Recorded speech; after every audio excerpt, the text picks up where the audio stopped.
Hey everybody, welcome back to the channel. My name's Ryan. Excited today because I get to try a very special bottle. This is Jack Daniel's. This is Coy Hill. It comes in at 141.7 proof. Now, I've been saving this because we just got an announcement recently that Coy Hill is returning. There's going to be a 2024 release from Jack Daniel's, and man, this bottle gets rave reviews. And the thing about this bottle is that its MSRP, I think, is only like $70. But you see this bottle go for $400, $500, $800. Some listings have this bottle out, which is insane to me. So is this bottle really that special? So we're going to try this one, the previous one, as sort of a way of getting some insight into whether or not you should go hunting a 2024 bottle when it does drop. Now, the thing about the Coy Hill is that the reason they jack these prices up is because the bottles are pretty rare, because it's a really small batch. But I think it was like a grand total of 55 barrels, something like that. And then the problem is that because its namesake, by the way, Coy Hill, the highest point on the distillery's property is called Coy Hill. And we've got barrel house number 8 there. This is aged on the middle floors of that warehouse. So very high and dry, and a ton of evaporative loss. This comes in at 9 years old. I think it's the 80% corn, 12% rye, and then 8% malted barley. That's the mash bill on this. It loses a lot of this juice to evaporative loss within the barrel because of all that heat there. And so they even noted that some of the barrels, when they got to the point of emptying them, they were like, this is like syrup. We can't even use this because it was so concentrated and thick in the barrel after all that evaporation. So, is this stuff actually good? Right? That's the question, because I don't want whiskey on my shelf just to sit there. I want whiskey on my shelf because I want to drink it and share it with people. Let's go ahead and pour this. And I don't want a whiskey that's just a gimmick that doesn't actually taste good because it's high and dry. It's like syrup in there. I don't want thick, nasty oak syrup in my bottle sitting on my shelf. I want something that's actually yummy. So let's see if it's yummy. Hey, big shout out to Mikey P, who sent in this sample from his bottle. He said it's getting pretty low. This is very kind of you, man. Look at this color. It's pretty thick mahogany in terms of its color there. I have a feeling there's going to be a wave of heat coming off this. Let's see. Holy cow. 141.7 proof. I mean, this is hazmat right here. This is hazmat territory. It is insanely high in the proof department.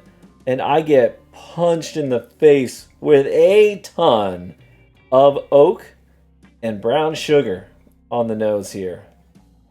Just a ton of it. And it is very thick. I mean, just rolling it around in this glass, it is leaving a very oily film around the perimeter here. Yeah, that's pretty cool. A little bit of a banana note on the nose of this, which is not uncommon for me when it comes to Jack Daniel's products. Bananas and brown sugar. And but think of banana nut bread.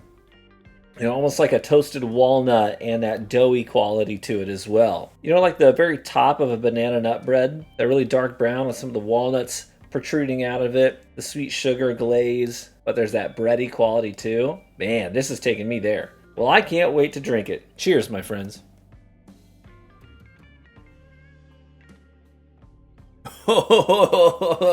Holy crap, man. Rich oak.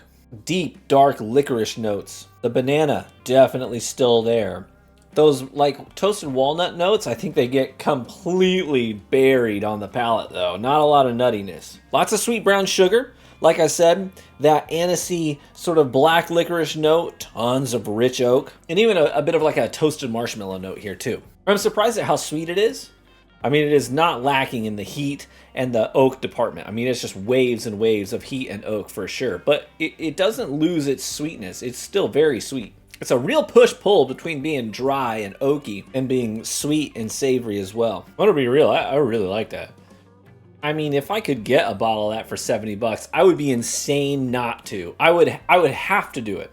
It would be mandatory. The problem is that you're probably not going to find it for $70. Well, and to be fair, $70 was MSRP last time it was on the shelves. I mean, with the way that whiskey prices are trending, I mean, MSRP this time around might be $90. We don't know. Might even be $100. I wouldn't be surprised. As far as I know, they haven't published what SRP is going to be yet this year. I could be wrong in that. Feel free to correct me in the comments section if you know more than I do. But if possible, I'll want that. I'll put it right up on my shelf next to the 12-year and the twice-barreled rye special release. It'll fit in there nice and snug. Thanks, Mikey, for sending this. Here's the thing, I gotta give this bottle a score per my scale. And I think if that's the case, I gotta land, I'm gonna give it an 8.6. Because it's like really good. It is really good. And I'm taking into account SRP. But the problem is, I'm not sure if you're going to be able to get it at MSRP. This for 70 bucks, I think, is a steal. It's a great experience. It is delicious as well as being something that is unique. It is singular. Yeah, I don't want to call it a gimmick, but it does have a sort of a gimmick about it, right? It does have its own like unique thing that sets it apart. I feel like gimmick is the wrong word because it carries a negative connotation to it. And I don't mean it in a negative way, but it does sort of have its, I guess, gimmick. It's the Coy Hill. It's the high and dry. Tons of evaporation. Crazy proof on it. That's its whole vibe. But it works. Yeah, it's really good. So 8.6 for me. That's fantastic. Gotta buy it if you find it at SRP. And there's the catch, isn't it? Urban hunting has become pretty difficult. I gotta say, though, credit to our Discord community because you guys make it a lot easier. Because a lot of times, the guys and gals in our Discord, we are sharing with each other what's on our list. So I get messages from guys all the time who are like, hey, I found this bottle at this price. I know you wanted it. Do you want me to grab it while I'm here?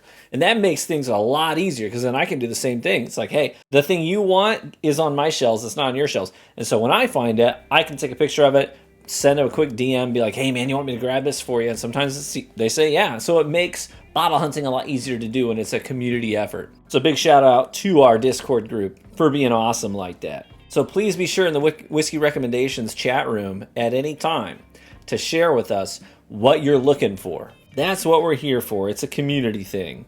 That's what whiskey really is. It's a means of getting people together over just some brown juice. You know what I mean? And having a good time bonding over it. It brings people together, and that's what I love about it. So there's the JD Coy Hill. Thank you so much, Mikey, for sharing this with me. Cheers, my friends. May you live richly and get better with age, and I hope to catch you in the next one. Bye-bye.